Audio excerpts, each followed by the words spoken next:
Hey there, Scott Wilkinson here, the home theater geek. Welcome to this episode of AVS Forum Tech Talk. As always, I'm joined by my stalwart technical director, Chris Mata, who is normally behind the scenes but likes to come out and say hi. Hey, Chris, how you doing? Hey, how's it going? It's going good. How about Great to yourself? be here. Well, could be better. What could be better? We're about to talk tech. We're about to get super geeky here. So sure Let's appreciate your go. work as always behind the scenes, helping run the show.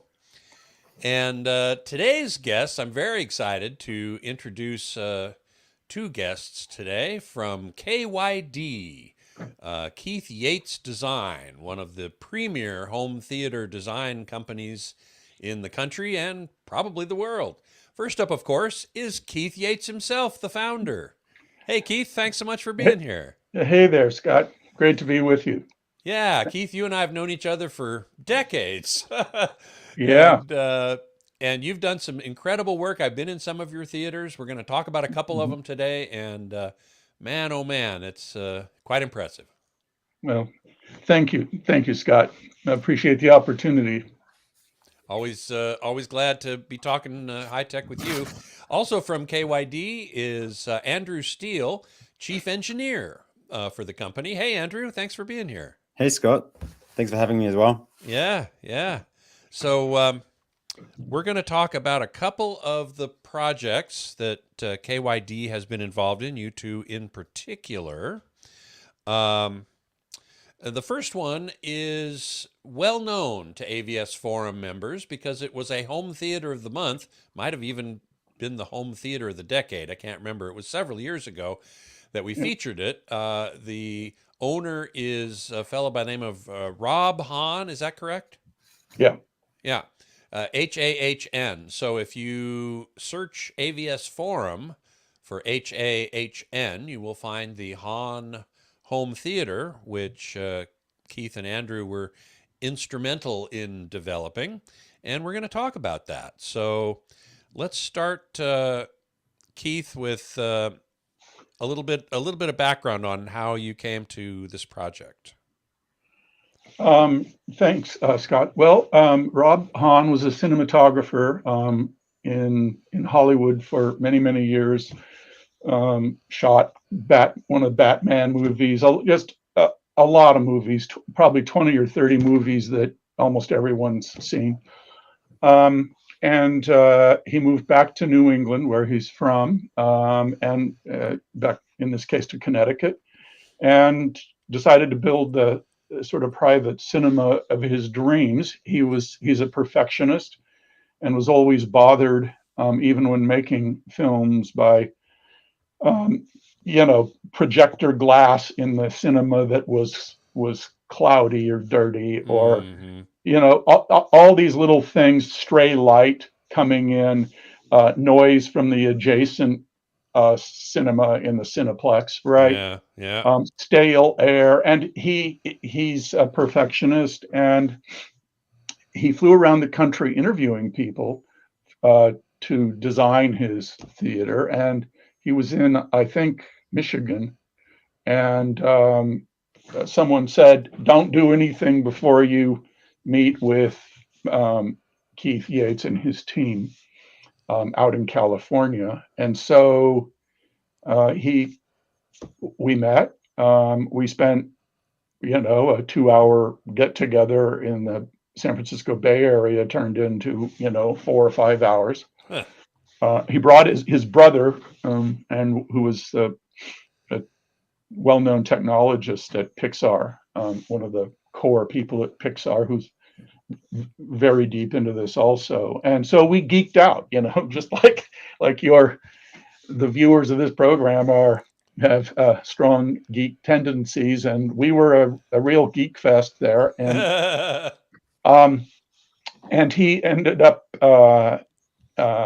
engaging us, and that started a 4 or 5 year process. Rob was in no hurry.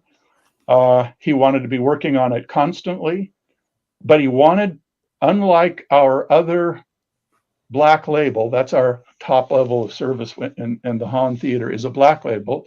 It's the 10th um, Black Label, 9 previous ones, which have no publicity by design. We have non-disclosure agreements with those people or so on. And we rarely saw those clients. In Rob's case, he was actually turned out eager to share with other fellow cinephiles, and he posted photos of his build, and it ended up being, I think, 3 separate Hahn threads on AVS forum. So he shared all that, and it ended up being the Theater of the Decade award. Yeah. But what was great about that was Rob, he wanted to get into the minutia of it, and we loved it. I mean, that for us, that's this was like refreshing as can be, because we're pretty geeky. So no doubt. So Rob just said, "What else can I do?" I said, "Well, when we modify the 3D model during the day, and we're tuning this wainscot detail or whatever, and how it works acoustically, for some low frequency absorption or whatever, we could give you a key to get into the 3D model. We'll put it on at a place and give you a key to go in there, and you can zoom around and fly through the model and zoom in on little details." Well, that was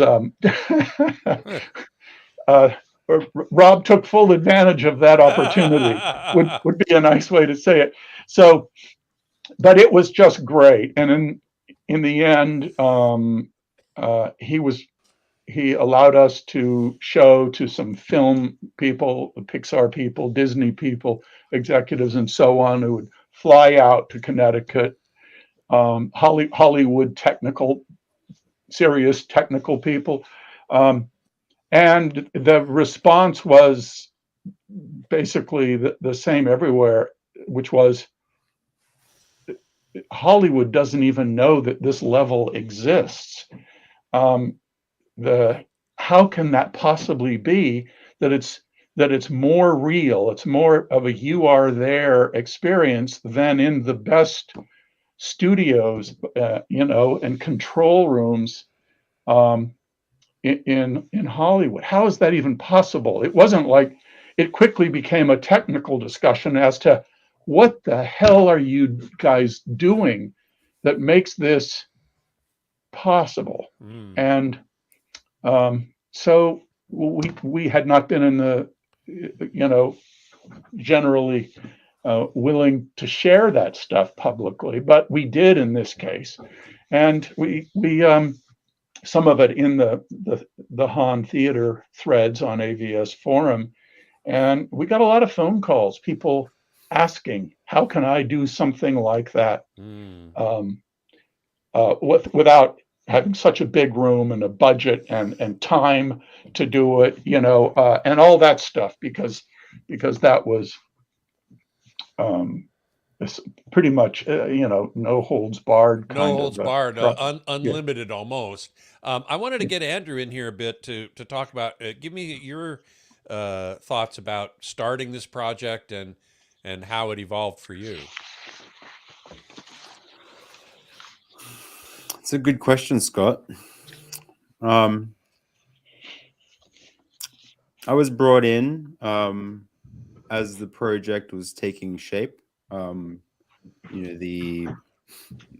think we'll be on the concept design phase at that point when I first was involved, and the conversations I was involved in were really related to some of the technical aspects, such as the infrasonic extension in that room and what opportunities we had to achieve that. And ultimately it resulted in a new program for the Uber sub, or the product known as the Uber sub, which is KYD's solution for infrasonic extension. And by infrasonic extension, you mean frequencies below 20 hertz, right? right, that's correct. So let me ask you a very fundamental question then. Below 20 hertz, humans can't perceive that as sound. So why is it important? Right. It's a very good question. So below 20 hertz, you can still hear it.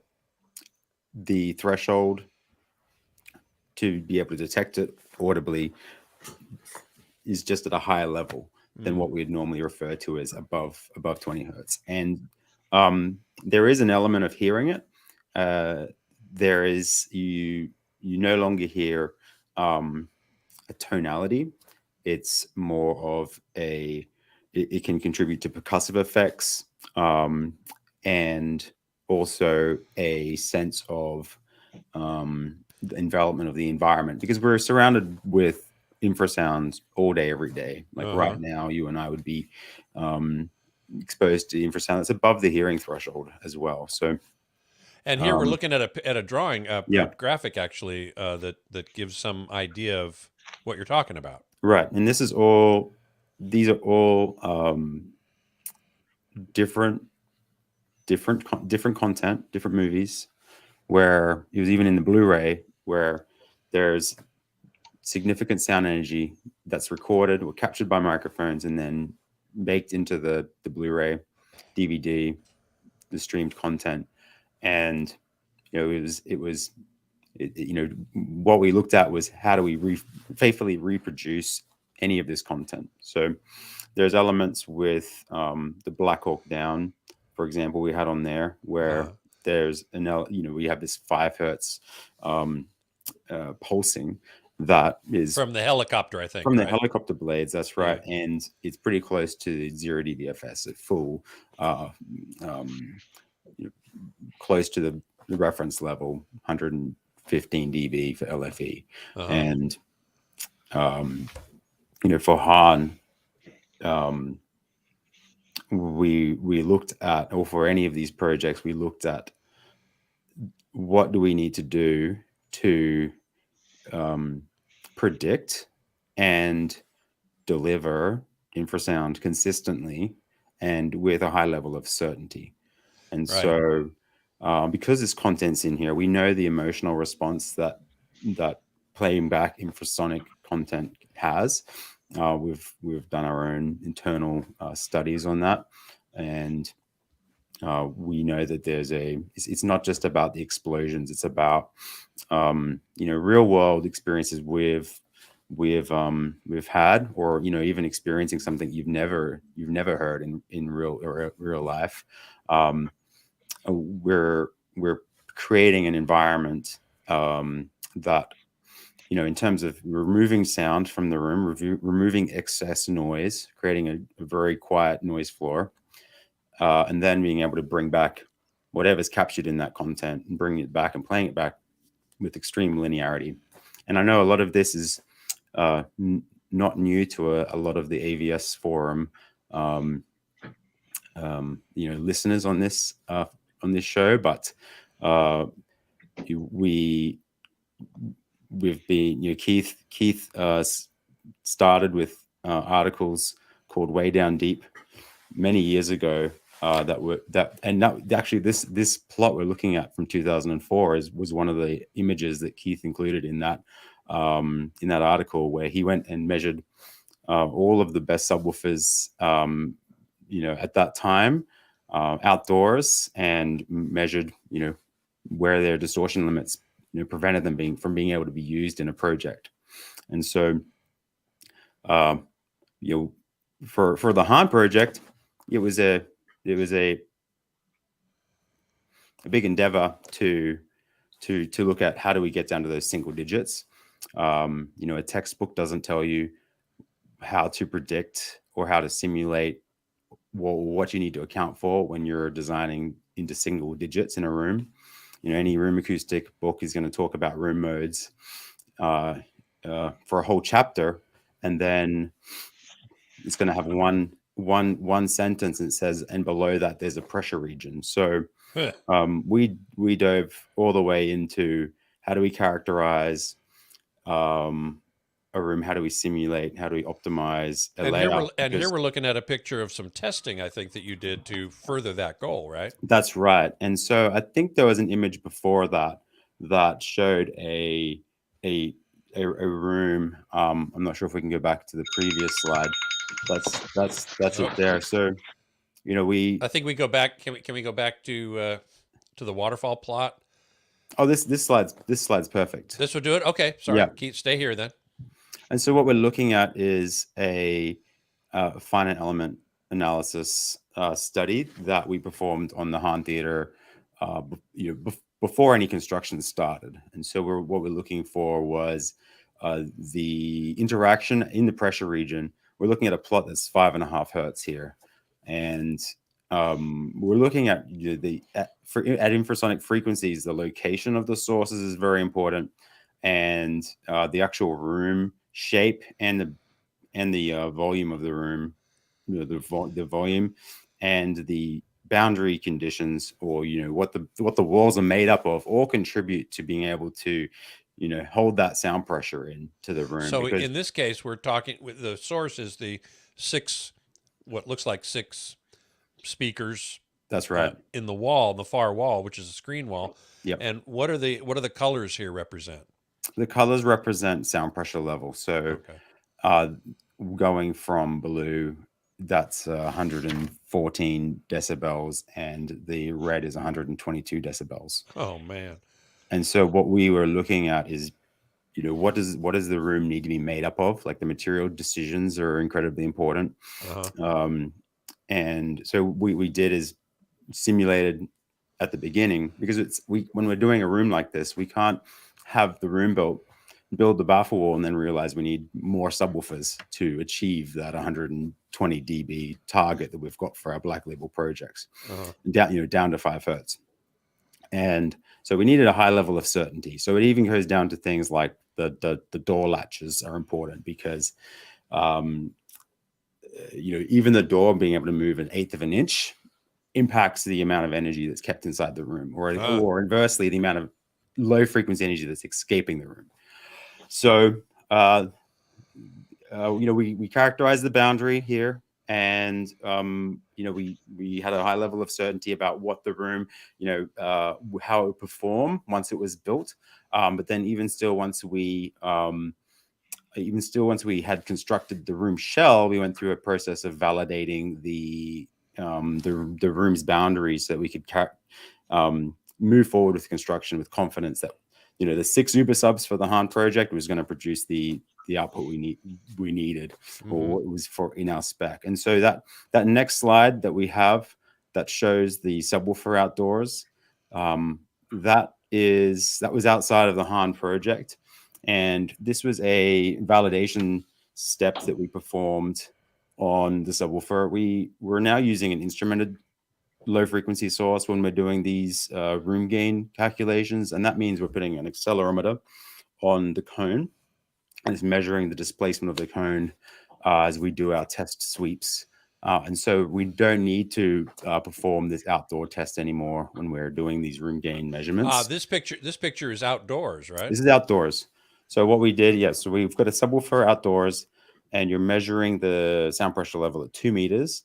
And so from that, you can calculate, once you've measured the sound pressure level at 2 meters, you can then calculate what the displacement or acceleration of the cone, of the subwoofer cone, is at each frequency. And so we would take that subwoofer with the amplifier, that specific gain setting, and then take that into the actual theater once the room shell is being built. And I think we can see that on one of the next slides.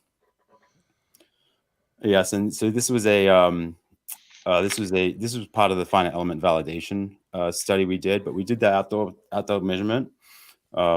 We calculated what the acceleration is. We validated that this outdoor scenario using finite element analysis, and then if we go to the next slide, we've taken that subwoofer into the Hahn theater, and then we're measuring the subwoofer at the Uber sub locations.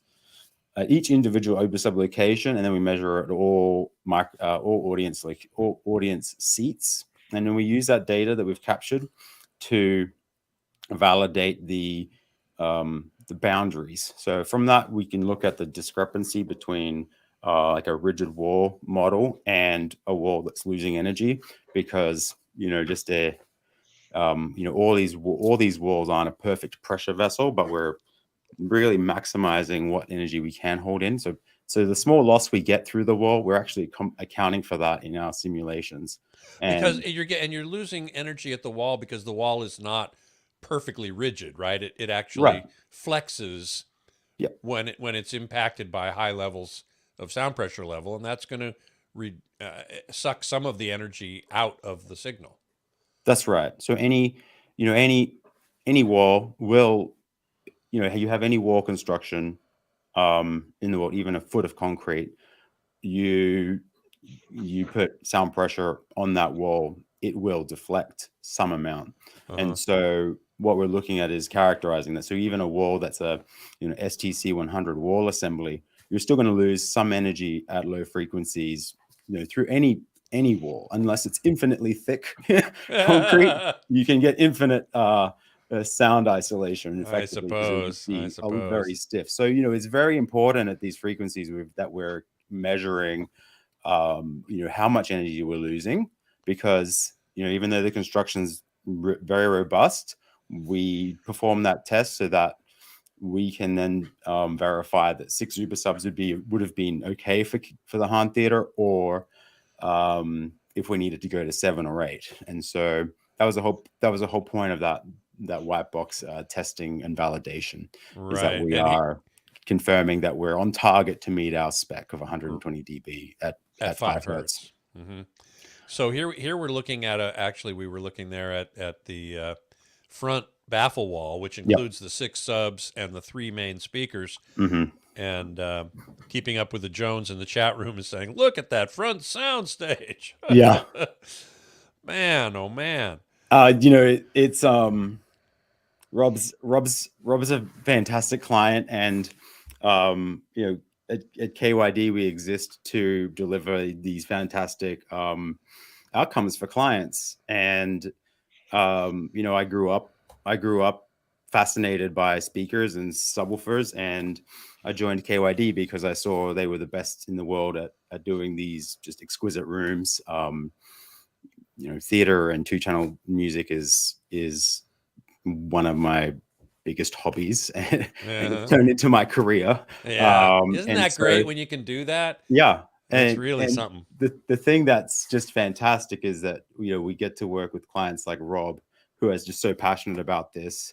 And it's great that we're talking to you today, because we're digging into like one of dozens of going down rabbit holes, of like one of the many rabbit holes we go down on these projects. And I thought that would just be we thought that'd be very interesting for your audience, because it's that we have all of these different areas we go very deep into when it comes to designing these rooms. And on this view here, we're showing the finished room. We have the silhouette of a omnidirectional sound source, which we would have been using for testing the room acoustics at that point. And that's that little black ball there. Yes, the black ball to the right of the screen. That's right. Right, and it's emitting sound in all directions. It is, yes. Okay, and what we're seeing behind it is the acoustically transparent screen, but with lights behind it to actually show the speakers. You wouldn't normally see those speakers when you're watching a movie, of course. That's right. They'd normally be off, and you would just see the screen. You wouldn't see anything behind it. It's the same on the left there. We can see behind the black fabric that's at the chasm in the front of the room. We can see some of the diffusers and some of the acoustic treatments, and a subwoofer down on the lower left. That would have been, that location would have been defined by our base camp study.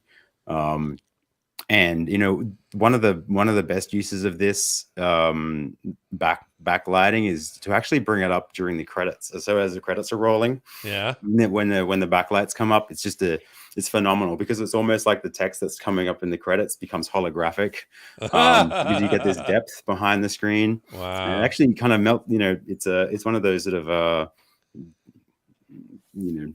perceptual wow moments, because you're not expecting to see 2 feet behind the screen at all. Right. Yeah. Right. Exactly. And all that hardware.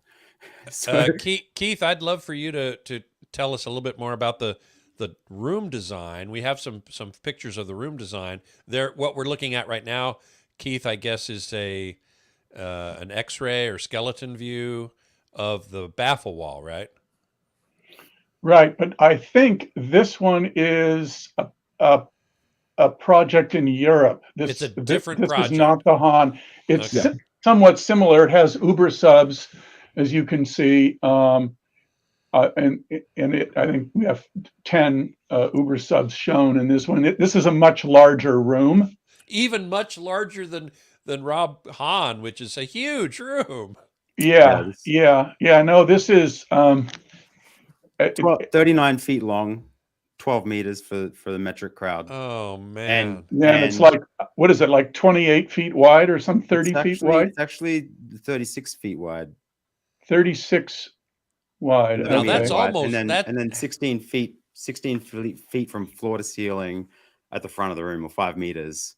And that's the finished internal isolated shell. So that this room, we can't really talk too much about more than the baffle wall. I really wanted to show what we're doing currently with baffle walls now. And but this baffle wall we're looking at is 16 feet high, and we're using generative design to develop these baffle walls. And so what we're doing is all that internal bracing. Yes. We are generating with a process where it's generated very quickly. So there's very little manual labor that goes into putting the baffle wall together.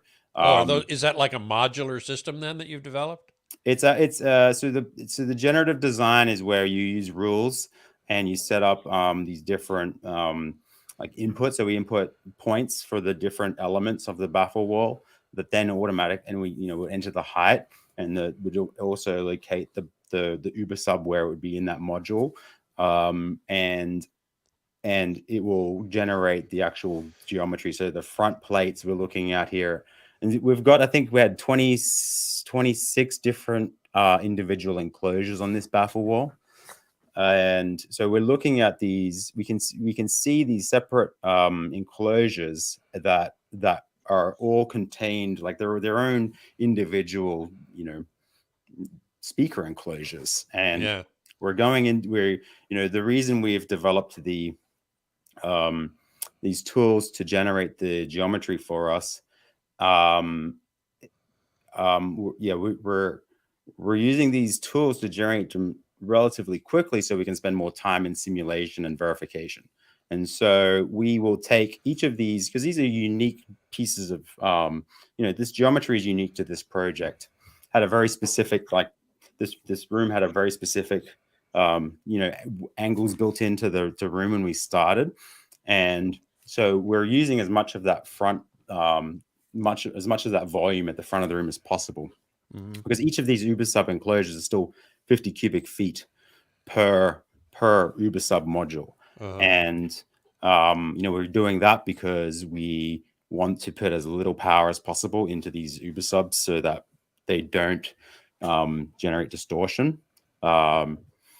There's, we can put a lot of power into a subwoofer, and it's either going, like we could have much smaller. We could have 25 cubic foot enclosures, but we'd need a lot more power, and power creates distortion. Like current driven distortion is a big element, but we're looking at, and also you wouldn't be able to hold a sustained sine wave for more than a second or a few seconds, because the amplifier is going to run out of power. And so the level of the specification for the Uber sub product is very interesting because we're looking at it from the perspective of if it is on the soundtrack, we want to be able to reproduce it with total linearity, very low distortion. There's a perceptual reason for that, why we need it to be low distortion. But it's really like if the director decided to put a 48-second long 0 dBFS 8 hertz tone in the content, the objective is that we would be able to reproduce it with, faithfully, without any type of like modification to what was baked into the soundtrack. And so that was the level, the specification we defined for the Uber sub, because you can have a lot of infrasonic products that maybe can hold that level for a half second or 2 seconds, but the amplifier runs out of the power supply on that amplifier runs out of headroom, and like the capacitors are exhaust, and then it's just the amount of watts that it's putting out reduces like by half or a quarter. Right. And so even the amplifiers we're using on the Uber sub, we're looking at what is the long-term power output of the amplifiers, and not just like what can it put out for 100 milliseconds or a second. We're looking at what can it put out long-term. Right. But it's all in that. It's all in the pursuit of being able to reproduce whatever is in that soundtrack. Sure. With Faithfully. Faithfully, yes. Yeah, exactly.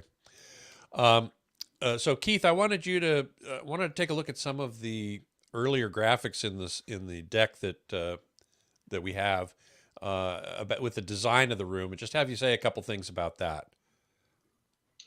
Okay, so shall we take a look at those slides? Yes, exactly. Got me.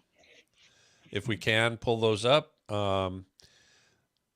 After that, next one. There we go. Okay, so this one is this is what's called the RCP, or the reflected ceiling plan. It's sort of like a plan view, but it's of the ceiling, like you're flat on your back looking up at the ceiling. Oh, okay. I thought I was a little confused. I thought this was something that had to do with the floor plan, but not. Right. No, this is the acoustic treatment plan at the ceiling. Okay. So if you were to, and those different colors and the numbers, there's very specific products mounted in exactly the right locations. They're not all just products. You're talking about acoustic panels. That's right, and they're not. In fact, where you see in the middle, where most of the color is, the green and the blue. Yeah, that whole thing, all of those things are at a different level. They're not just glued to the ceiling. They're in a grid. It's sort of like you have a chessboard, but it's a 3D. So the red and the black tiles are at a different distance above the board. They're elevated. Right. And that's all designed to steer energy in certain frequency ranges to the places we want it and away from the places that we don't want it. So it's, and Andrew and his, our guys, Fabrizio and Remy and so on, they use these, computational acoustics programs and fluid dynamics programs and so on, sure, to actually see where the sound, when we light up that area of the ceiling from a particular speaker, we know what the speaker's radiation pattern is, and so we know how much is being sprayed in that particular direction. And then what happens to it once it hits this array of sort of 3D chessboard things is it's not random. It's doing what it's designed to do what we want it to do, so that subjectively this just feels real. When you play a soundtrack, there's something, and this is something that the people, especially industry people, film community people, have made over and over again at Rob's and some of the other jobs that we've done previous and since. But this, like, it's just spooky how real this is. Some people call it, oh, it's highly ultra immersive. We don't use that term at all. Consider it a very poor term. Why is that? Well, immersion comes from a Latin word, and it means to be surrounded or dunked or submerged in something. It means it's all around you. And if you think about it, immersion is basically, you would say, it's spatial envelopment. You've got speakers. If you just have one speaker in front of you, it's mono. It's the old days, tabletop. Right. That's not immersive. But as soon as we got stereo, right, we increased the number of sources and their locations from 1 to 2, and then we went from stereo to 5.1 channels. Now we've got 5 speakers, right? We've got 3 at the front and 2 at the sides. Then we had 7.1. Now we have Atmos.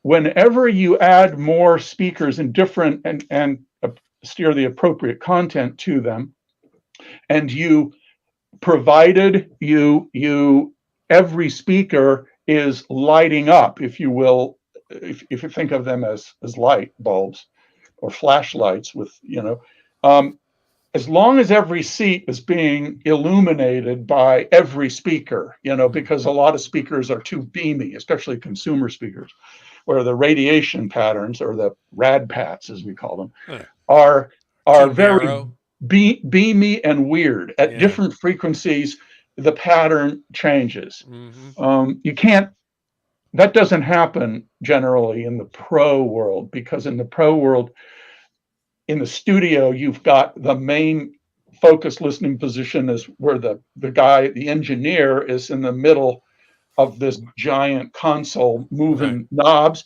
and standing, in other words, he's at a different height above him, and off to the side is the producer. Right. And then the group is lying or slumped against the back wall, smoking something, right? Yeah. And if your radiation pattern, if everybody isn't hearing the same thing, like if the speaker's pattern doesn't fit the audience layout, then it doesn't matter how much you paid for that damn speaker. You're not, it's a mess, and it's just basic physics. And of course, in the pro world, where you have multiple locations or audience members who need to hear it and need to hear it right. In the pro world, if you don't publish detailed radiation pattern measurements for the last 3 decades, the term used for your speaker company, it's got its own name. There's a category of speaker companies, and if you can't produce that data, highly accurate, no BS, marketing guys don't get to see it before it gets sent out, okay?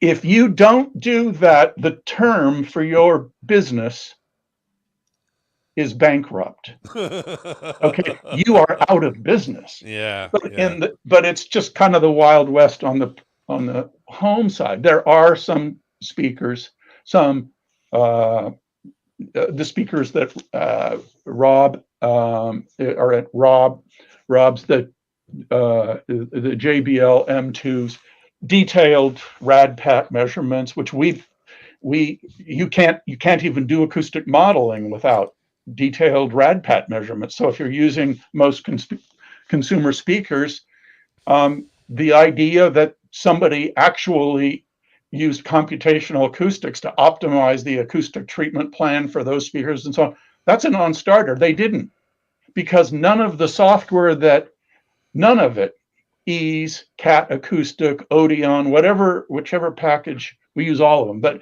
but whatever package you're using, it's like if you don't put gas in the tank, it doesn't matter how much you paid for the car, it won't start. Okay. And so the program won't run without it. So this is a big it's a big deal. But back to immersion, I just like to conclude this because I'm making a big charge right here. Yeah. I'm You don't want to slapping use that word immersion when most people do. Well, we use it in the way it was originally came out, and it's a very useful term. To be immersed in something is it just visually, graphically, you see, yeah, I'm in the middle of it. Okay, so that's a great thing. Immersivity is a something that we basically predict and measure, but it's a small, narrowly defined thing. And more recently, the word has come to take on a very different meaning, which is kind of oh my God, it's amazing, and you're there. And well, think about it. You could have 40 some speakers, the world's best, Allmeyer blue horns or something, right? Right. In a gorgeously detailed room. And it's a holographic 3D thing, thing you're listening to. But then somehow the person who's upstairs above this room flushes a toilet. And the pipes are not disconnected from the structure. So of course your ceiling, your multi-layer ceiling, is just a big sounding board for the toilet flush. And then you hear the sink run, which you can hear in the theater. And then he slams the door, right? And you hear that. So these real world disruptions, did they change the spatial envelopment in the room? Not at all. If you can measure spatial envelopment, and they didn't alter it, yet it took you out of the movie, right? Right. And so immersion isn't the spatial envelopment thing isn't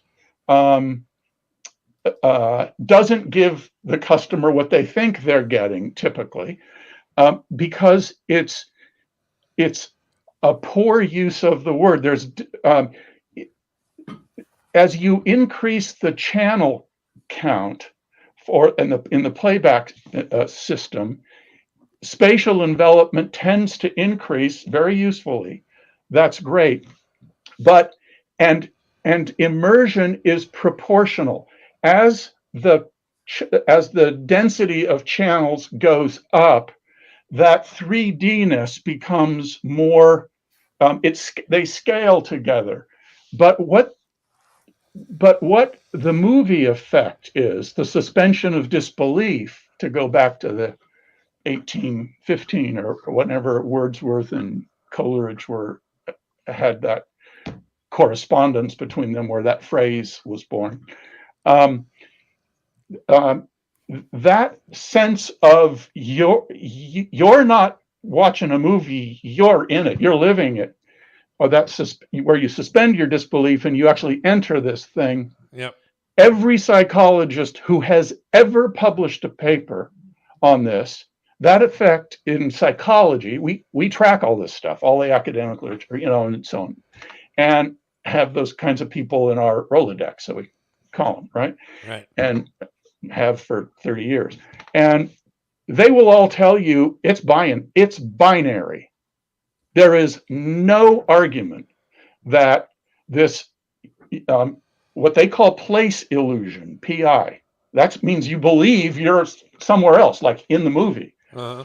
In psychology, that is binary. It's off or on. There's no in-between state. So now we're using a term, immersion, which is a proportional thing, like more speakers is more immersive, right? To try to we're using, this is like freshman in rhetoric or linguistics. This is a fresh, total freshman boner that people are pulling here, and it's infuriating because nobody's speaking up about it. It's a dead end, and it's misleading, and this could not have come from technologists at Dolby or whatever. It had to have come, I would say, from a summer intern in the marketing department at Dolby, who just said, well, I would just call that immersion, And so the marketing guy said, well, we don't have any other word for it. So that sounds good. Yeah, it's not just me being prissy about the use of the term, it's that the concept now has been muddied, right? Right.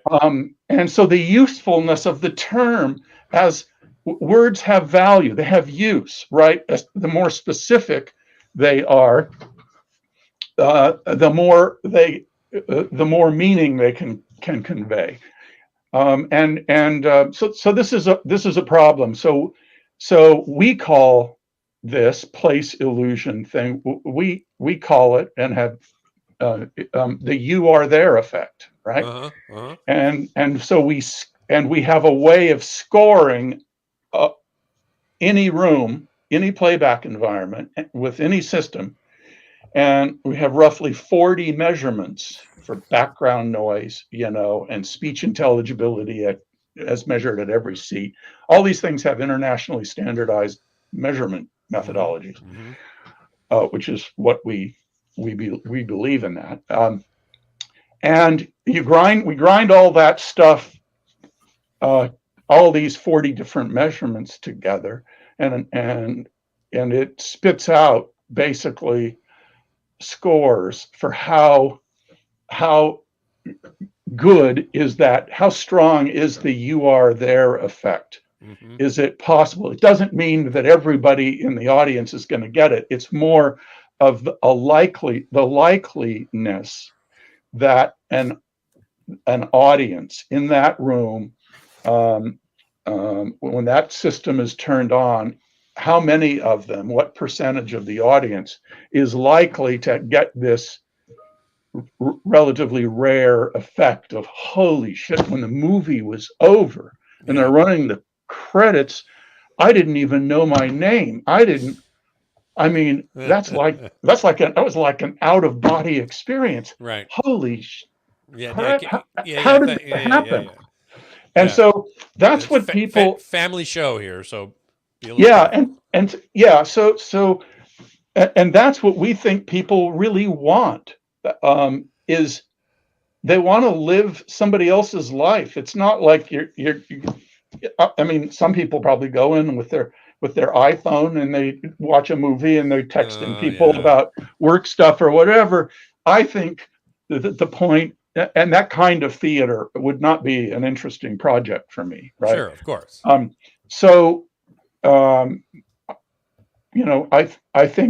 think we owe it to clients to sort out what promotes this "you are there" effect, what is kind of neither promotes it nor inhibits it, and what things are inhibited. And it's just spending more money doesn't generally get you closer to that "you are there" experience, sadly, because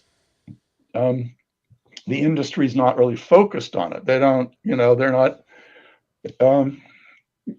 they just aren't. We hope over the years we can change that a little bit, move the needle, a little bit, because,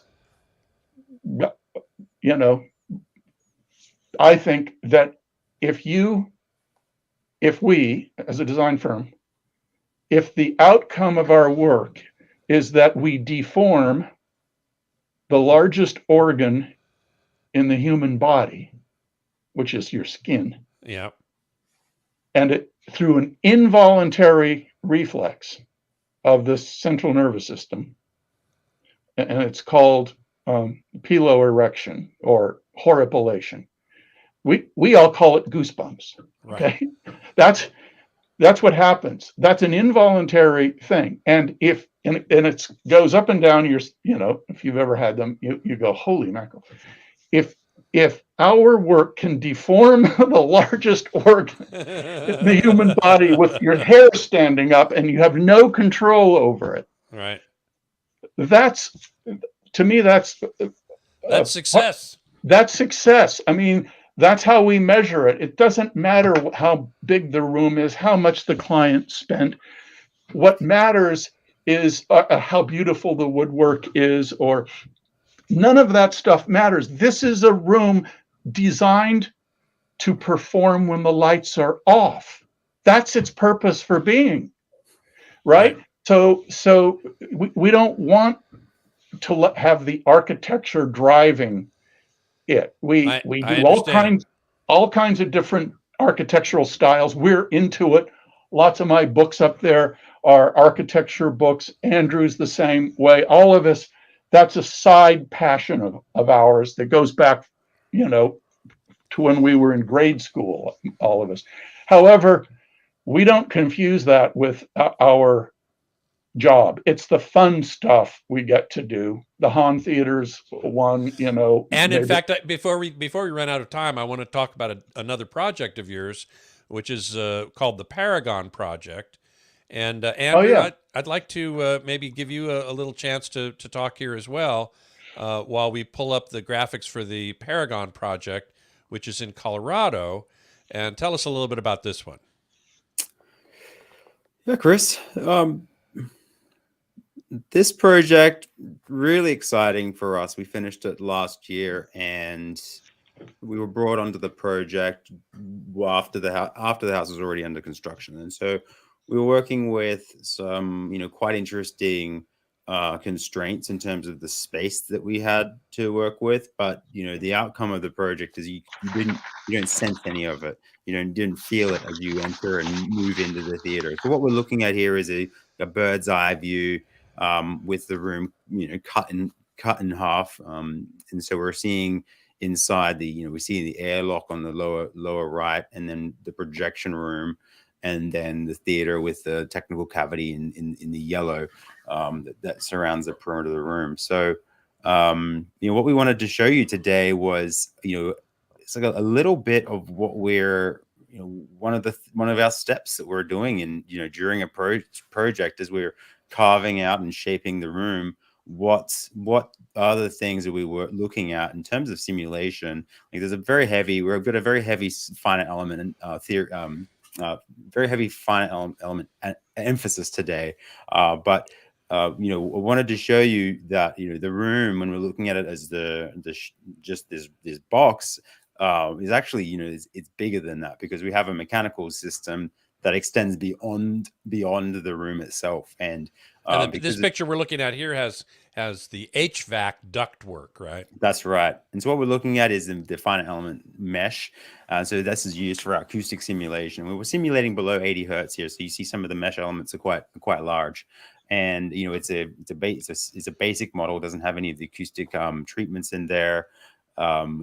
Bass traps or low frequency or absorbers or diffusers, and doesn't have the seats in there. What we're really looking at is how is the room shape interacting with low frequencies, and also what energy is going down the ducts, and are there any standing waves in the ducts themselves that would create a problem in the room, like a resonance in the duct that would come back into the room itself and be audible. Wow.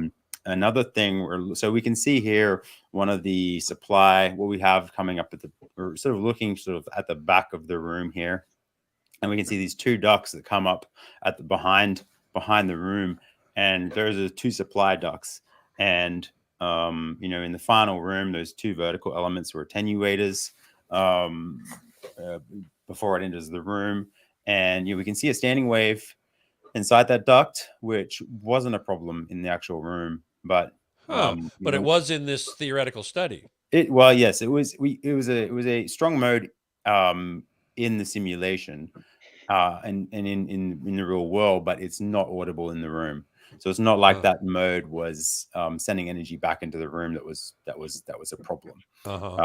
We're looking at 20 hertz here specifically, and you can see we're around 120 dB in the room, around where the audience is located.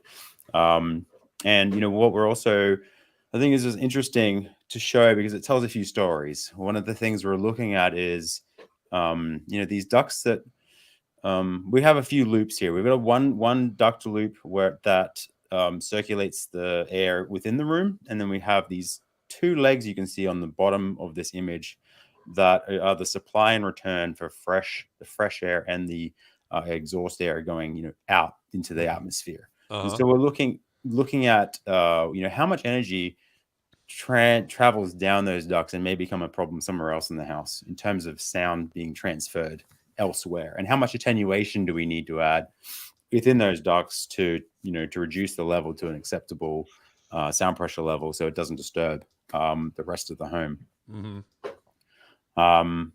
These studies as well help us shape the room at the start of a project. It's also going to help us identify a first round of acoustic treatment. And this is the same frequency, but instead of just the sound pressure level, we're seeing the acoustic pressure. So we're seeing, what we can see here is the propagation of sound within the ducts. You can see them moving down those lower ducts, and we can also see the standing wave in the duct behind the room, because you can see that it's really standing still. It's a nice illustration of what a characteristic standing wave. And we can see the sound sources, the subwoofer sources on the baffle wall, which were we had eight subwoofers on the front wall, and then I believe another 8 on the back. Yeah, we can see 8. I think 7 of the drivers on the back were operating in this simulation on the rear, and they had specific phase applied to them, specific delays and phase that were set based off our Basecamp studies. And it's we're digging into the simulation in this way early on in the project to help us sort of feed back into other areas. And this is we didn't go we're not showing everything we do here. We're just showing I wanted to show a little sort of a glimpse into some of the simulation we do. But obviously we can't show everything. Well, no. Yeah. And Keith, do you want to discuss this slide? Yeah. So if you think about it, here in the upper left, this is the before at a particular frequency. I think it was like 37 hertz in the room, and this color thing, it's angled down because it's the plane that goes through the heads of the people in row 1 and 2. So since row 2 sits up higher, the plane is a single plane. It's a slice through a 3-dimensional sort of thing, just to show you at ear level what's going on. And at this problem frequency, which I think in this project was 37 hertz, and red is loud and blue or green is... yeah, so it goes from red, orange, it's blue is soft and red is loud. So in other words, in the before picture in upper left, the corners of the seating area are louder than the center. That's exactly right. And so you just look over here to the right, and you see this color bar, and at the top it's red. Okay, so look at the circles in the plane that we sliced through the 3D thing, and it shows us. Let's keep going. Yeah, let's go back. we were on the right slide. Go back, please. Okay, so you see the color, dark orangish red and green and so on. Here is the exact same, below is the exact same room at the exact same frequency. We did nothing different other than the number and locations and settings, like the polarity settings of the subwoofers, you mean? That's right. And so that's what Basecamp does. And so here, the bottom one is the exact same super problematic thing where there was a, 40 or 50 decibel difference at 37 hertz from one seat to another. Yeah. Okay. I mean, think about it. In the mid range and highs, not in the bass range, not the subwoofer range, but everywhere else, the seat to seat level difference is going to be 2 or 3 or 4 or 5 decibels. In the bass, it can be, it's rarely above 50 decibels, but it's often above 30, 35 decibels. And so what you see in the graph to the right is the red trace is the seat to seat difference. Mm-hmm. And at the top, of the top red peak, it says 11:15. I don't know if your viewers can see that. It's a little small, but okay. Yeah, that means at seat 11, it's one SPL, and at seat 15, the most, and those two are basically 50 or 40, it's like 49 and a half decibels apart, right? And so that's horrible. Why is that horrible? Because if you take your equalizer out and you tamp that down, you may fix it at one seat, right? But you made the sound worse at every other seat. That's right. Right? And so the math behind all this is you don't want to use an equalizer as your main method for fixing what really are spatial problems, seat to seat response problems, because those are acoustical issues, right? Those and fixing it at the money seat, so-called, is not a guarantee it's going to be better anywhere else, let alone everywhere else. And in this case, all you did to improve it dramatically, really, is change where the subwoofers were located. We did, and we identified with those back on the left graphs there, the 3D things. Those round things in the walls are possible subwoofer locations. In other words, they're architecturally available. We could put them there because they won't spatially clash with anything else. Nobody would see them. We could build them in if they're in-wall subs or whatever. So what we did is we went from a non-optimized layout above and then to the optimized layout below, which they have the same number of seats in the same locations. It's the same frequency. The only thing that has changed is that we have X number of subs in very specific locations, and each sub can have its gain, that's its volume level, individually called out by the program. Also, its polarity, is it in positive or negative, polarity, and its delay. So those three factors, which are relatively easy to adjust in a DSP, or even some subwoofers have, active subs would have that, those controls maybe already equipped, as part of the product. So we do this, and now the physics of low frequency reproduction in the room is working. The room is a big part of that equation, right? It's the problem. It's not, bass problems are so rarely the problem of subwoofers, the quality of the subwoofer, and so often how it acoustically interfaces with the room. And the only, I mean, if you take a course in this at,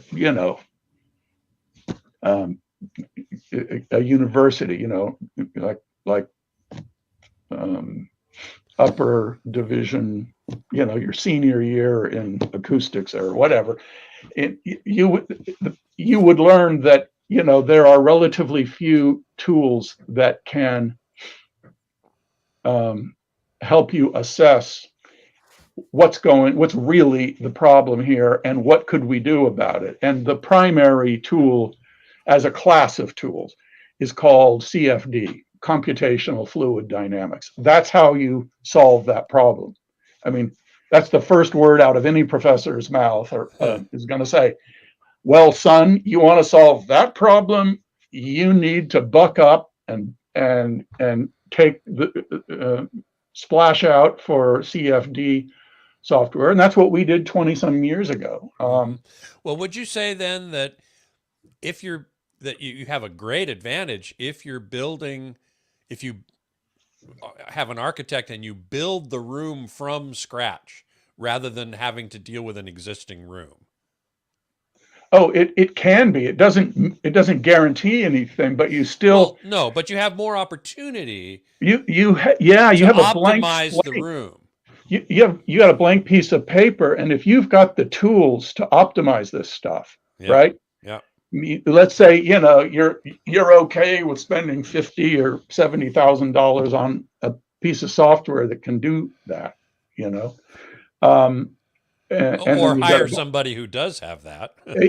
Yeah, and there's a reason why I have to get H-1B visas for Andrew and Fabrizio and Raimi and stuff to come from Europe, because that's where the most of the graduate programs in acoustics are. How interesting. Huh. Yeah, we dominate almost all areas of technology, right? And but acoustics is not where the best and the brightest in the States and typically end up. They can make more money and in other. So the Europeans they're not going to compete with us in aerospace and defense stuff. And so the best and the brightest could very well end up in graduate programs in acoustics, for sure. Programs are bigger. And I just got used to, it's been 20 years since we solved that using CFD, that problem, that with Basecamp. I'm unaware that there's anything else in the world like it to this date. And anybody who's going to solve it is going to end up right where we were. And then they're going to find, how am I going to find somebody to run this? Just because you're spending 50, or some CFD packages are north of $100,000 per seat, plus $10,000 or $15,000 a year, whatever, to keep your seat going. Right. It's then you're going to have to find the people to do it. Think of it this way: you just spent $50,000 on a word processor. It doesn't write the darn novel for you. Mm-hmm. It's just the raw stuff with the plumbing in it and the math built into it. Right. It doesn't solve your problem. It's just a tool for you to solve it. So the idea that you can push a button or 10 buttons or something in it and it spits it out is bizarre, right? It's a tool for people who, that's what they did in graduate school, is the math and physics behind sound propagation in acoustically small enclosures, rooms. Right. So so that's how you solve it, and it's very scary. I mean, when I did that and hired somebody sight unseen, put them on a plane from Paris to come here, I thought, I hope this works out, because I don't know how I'm going to afford. How am I going to survive this if it doesn't? Yeah, nobody else has solved it according to the manufacturer. The only manufacturers who make that kind of software that could do it all said nobody's done that. And they still tell us that to this day. You know, that's you're still the only ones who've done that. But others, you know, we've talked about what we use and all that stuff. It's not like we're the only ones who could solve it. Sure. Before but we're running along on time here, so before we get too far out, I want to ask you to talk quickly. You have many parameters that you measure to gauge overall performance, and one of them that I was most interested in when we talked about this before the show was speech intelligibility. Yeah. And I would just like you to spend just a couple minutes on how the heck do you measure speech intelligibility? Great question. In the old days, there was a job called an enunciator, a person who goes into a concert hall or a lecture hall, auditorium, whatever, and reads a list of words, a specific list that is called phonetically balanced, PB list. And then you would hire people to sit there, people off the street, pay them $20, whatever. They sit there, and the enunciator stands on stage and says, cat, hat, fat, sat, right? And sort of words that are similar sounding, and everybody's got to write down which word he just said, right? And so, and then you would score it. You would then be able to see, depending on where people sat, the seat number, how the speech intelligibility in that lecture hall or convention center, whatever it is, it varies with the seat, right? The people who are closest to the stage typically are going to score higher because there's a higher direct sound, the ratio of room sound and the direct sound from the enunciator just 20 feet away, it's a higher direct sound ratio. So you can kind of rule of thumb figure that out, but you would come up with a score. And then in probably the 60s or 70s, Peter Mapp, I think, and a bunch of Danes and Dutch and Brits started coming up with ways for us to electronically test a venue, and then you don't need a person. You can just take an impulse response played by a speaker, a loudspeaker, and you can score it at every seat location. You put a mic at every seat, capture it, and extract from the impulse response what the elements you need to score it, and you can write those formulas or algorithms in a way so that it's exactly the same outcome that you would get if you paid all these people to go sit there and score it, the old-fashioned way. By the way, Horizon Brave in the chat room is saying that sounds like the best job in the world. Yeah, that's great. And so, just to close on that quickly, speech intelligibility is something we look at, we model it during the design, the layout, the speaker choice, the radiation patterns of the speakers, their angle.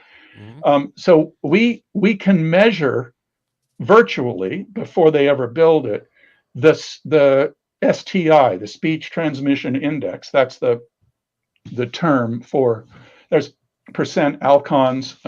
Alt is another thing, but the main one is STI, speech transmission index, and we can score it. And we have targets for all of our different levels of projects a black label.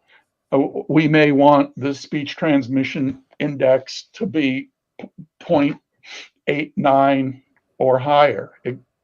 STI goes from 0, which is miserable, to 1, which is perfect. Mm-hmm. We have specs for these different projects levels. What STI we expect, what's the worst seat, even at the worst seat in the room, like the one in the back corner. In the back corner or something. Because think about it, a lot of times the people who want to sit furthest away are older people, right? The parents of the, the homeowner. And they're the ones who have the most trouble with speech intelligibility to begin with. Right. And so now you've got the people with the sensitivity to this problem in the worst spot. So we think all of those seats back there should be really good. You shouldn't have to yell at the people in the row ahead of you, hey, rewind it. I couldn't understand it were 4 people talking on screen at the same time, and I couldn't follow them. Right. Did that guy, was he mumbling he's gonna thrill her, or was he saying he's gonna kill her? Okay. The plot is now getting screwed up. If you can't get what the filmmaker thinks you're getting, and you can't because the people who designed your room, you didn't have somebody to design it, or they didn't know how to model speech intelligibility as part of the layout, the room layout process. Where are the seats? Where are the speakers? What radiation patterns do the speakers need? What's the acoustic treatment plan that will help clarify speech and improve speech intelligibility to the point we need it to be, but no more? Because it could be that if you turned up that knob to all the way, it would do other things that you don't want. It would degrade other metrics that we have. So all of these things, you haven't got one knob in room acoustics. You've got about 30 of them, and you're trying to find this sweet spot where it's effortless. It just sucks you in to the movie. Nobody can figure out how or that happens in that room. And that's how we define magic. We're in the magic business, and underneath the hood, it doesn't have much to do, Scott, with the brands and the models. It has to do with something much more basic, the physics of what's and the perceptual sciences, psychoacoustics and psychovisual phenomena, which are not just theories.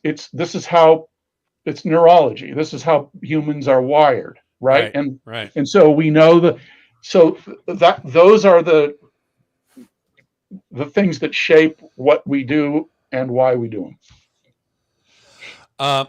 One last thing I want to touch upon, because we're pretty over time, but this is really a fascinating discussion, and I don't want to leave without talking about, you were mentioning earlier the "you are there" factor, and your objection to the use of the word immersion for that. And okay, I'll accept that. But the "you are there" factor really involves a bunch of things that I wanted to just show the picture number 32 and quickly talk about that. Keith or Andrew, either of you can address this. Look at all these factors that are involved to really make you feel like you are there. Right. So this is a spider graph, as they're called. And think about it, audio, okay? It starts in the middle at 0. That's just a simple line thing, and it goes all the way out to the end where the arrowhead is. And let's just call that audio quality. So what would that be? That would be the speaker's bandwidth, right? If it doesn't play high and low, it's just in the mid-range, that's not good. It has to do with its total harmonic distortion and other distortion products. It has to do with the speaker's radiation pattern and how it fits the audio or doesn't fit the audience layout, right? Right. It has to do with its dynamic range, what peak levels clean, like undistorted levels, can it get to at what frequencies, right? So, And video has and similar then same thing characteristics. with video, right? Is the black levels and And the contrast peak and white, and yeah. that colorimetry. Clarity, this one, clarity has to do with in acoustics. There's a measurement for clarity called C80, right? And this is tied in with the direct. It's related to the direct to reverberant energy ratio. And then you have physicality, and physicality down here. I would say that, and these are things we came up with. Okay, so we may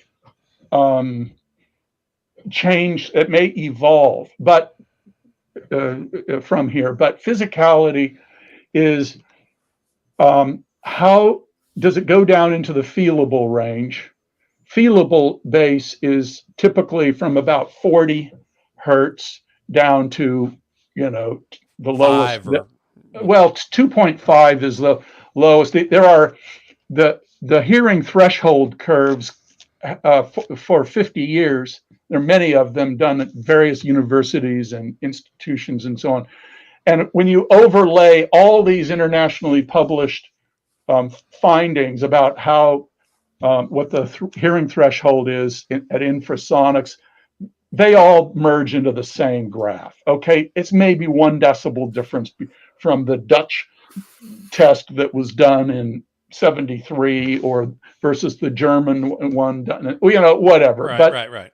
So what happens is physicality comes from how many decibels above the hearing threshold is the bass at what frequency, and at some point you raise it to the point where it becomes feelable.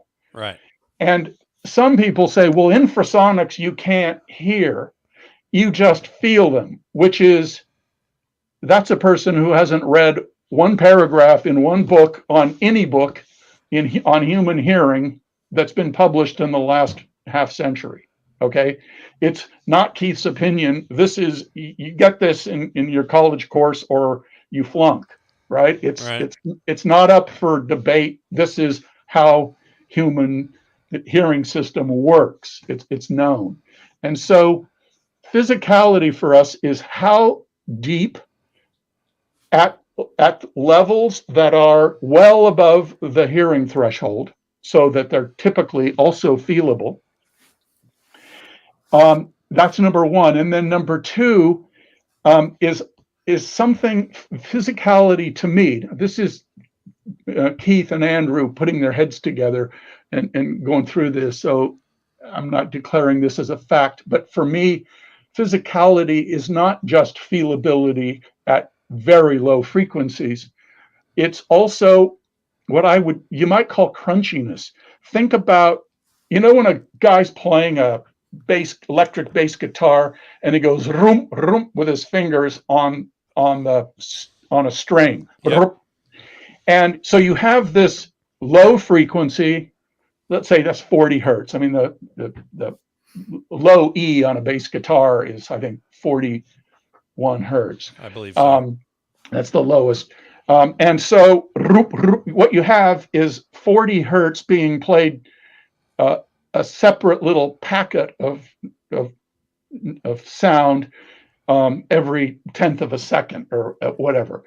And what happens is, if the room can dry out some of that 40 hertz that's sloshing around the room, right? Yep. Then each note, each strike is clean because it's not being swamped out by the roar of all the previous ones that are still sloshing around. So it's like packetized. That's the way it is in the real world, right? It's crisp.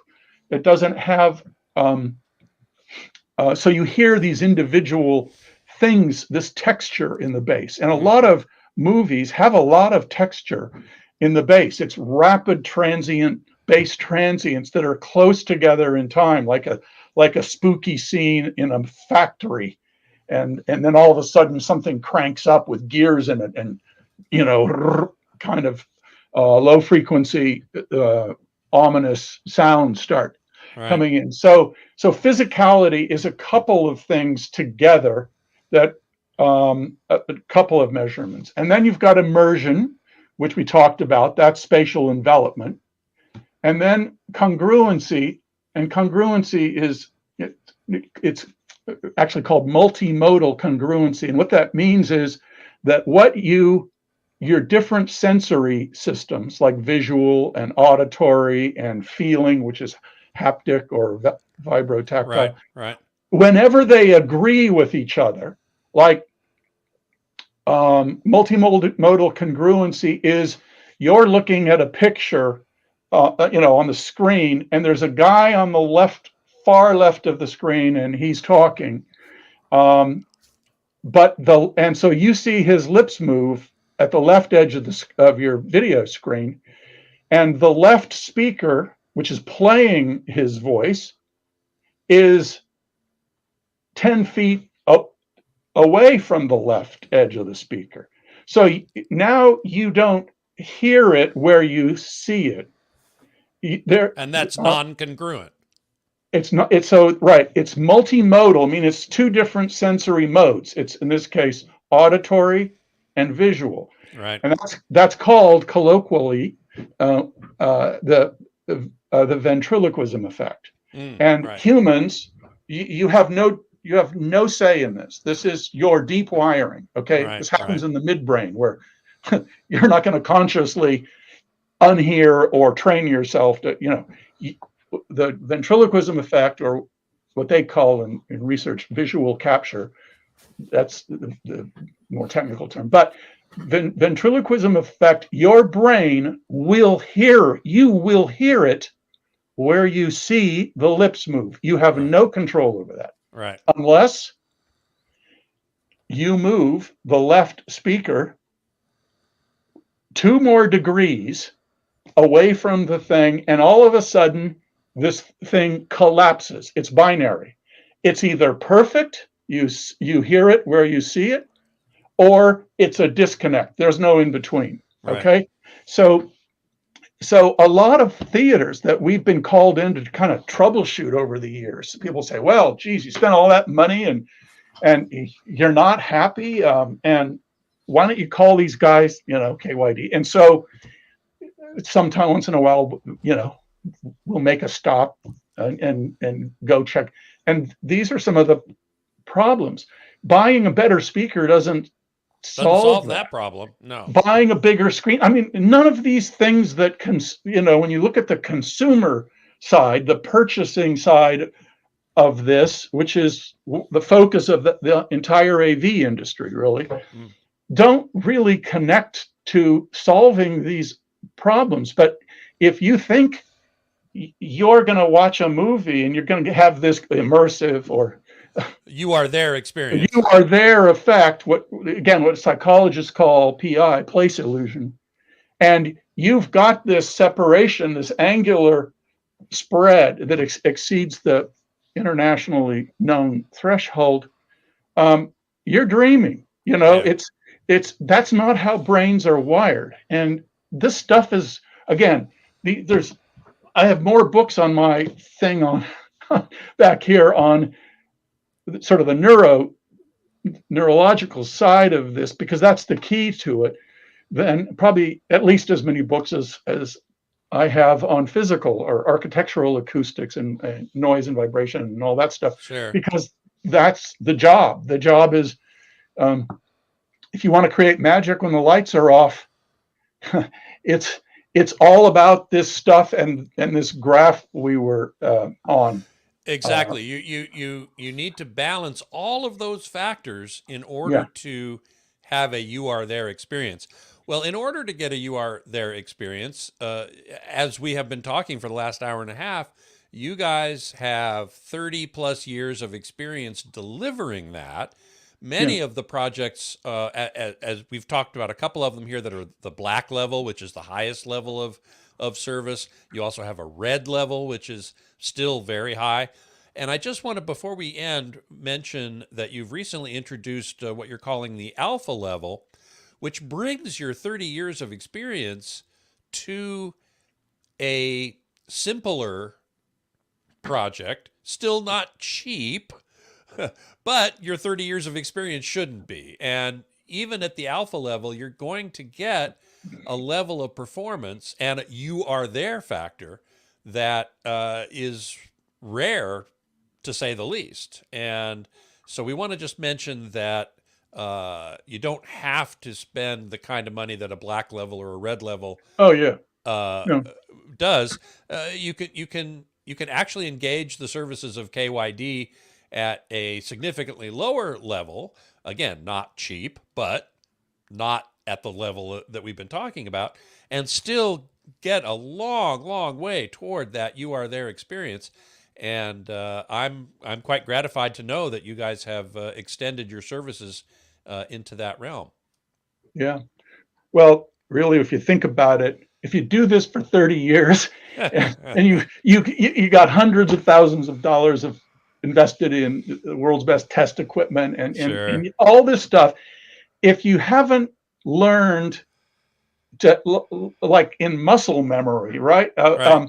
Like you should be able to look at something, a layout, and know what's wrong with it just because you've been down these roads so many times. You can't. So alpha and essentials are about, not entirely. We're not just doing it from gut, okay? Right, of course. But you're still using measurements. You're still doing all the stuff we've been talking about. That's right. But we're not going as deep in an alpha project, and more of it is, we think we know what's going to happen here. We have a 90% confidence that this is the right solution because we've been down this road so many times and measured the outcome. Many times before. Yeah, exactly. That's good enough. Nobody in my family or in my personal, circle has the kind of money to do a red or a black label project, right? So just keeping it real is, how do we every black label's a science project. I mean, we tell the client that it is a science project or it's not a black label. Right. There has to be a problem that we have no answer for. So if it doesn't have that, then by definition, it's not a black. And all black label jobs inherit everything we learned from all previous black labels. Sure, of course. So there were 9 before Rob Hahn's, and now there's 11th and 12th and underway. Right. So everything we learned on Rob's is available to be just plugged into the others. Sure. So that's what the value is in just the experience that you have. Yeah, it's the experience. Why spend all this, any more time than is necessary with advanced modeling and detailing and reports and right, and all this stuff, when that's not the gig. That's a red or a black label kind of client. There's a budget, there's the real estate, there's the time, and there's a passion for that oh my God effect, sure, when the lights go off. And it's important to say that an alpha level project usually involves hundreds of hours of your time, whereas a black label project involves many thousands of hours. So that's true. There's one big difference there. Let me just quickly say that one of the people here in the chat room, Jason Reddig, said, "My dream is to have a KYD designed theater." Well, now maybe you can. Listen, let's put up your contact information before we wrap it up here. And here it is. KeithYates.com is the website, and you can email info@KeithYates.com. You guys are in Auburn, California, which is West Coast time. So, but of course, you travel all over the country and all over the world. So, anybody who is interested can contact you and get more information. So, we've run way over, but I don't care because it's been a fascinating discussion and there's so much to talk about. And I want to thank you both for being here. Andrew Steele, thank you for your contributions as an engineer and a home theater geek. I'm sure all of this, isn't it great to have a job in a subject that you love? Yes, Scott, living the dream. Living the dream. There you go. I feel the same way. Thank you so much for being here. And Keith Yates, of course, my friend for decades in the industry. You do such a great job. We didn't even talk. We talked some about subwoofers, but maybe love to have you back on sometime to dive deeper into subwoofers, which I know are a particular interest of yours. But for now, thank you so much for being here. Great. Thank you so much for the opportunity, Scott. Appreciate it. You bet. You bet. Well, Okay. that's it. That's it for now. We do hope you've enjoyed this conversation, and you can always check it out on YouTube after the fact. Thanks to everybody who tuned in live. We got some great comments here, and we look forward to seeing you next time. Until then, geek out.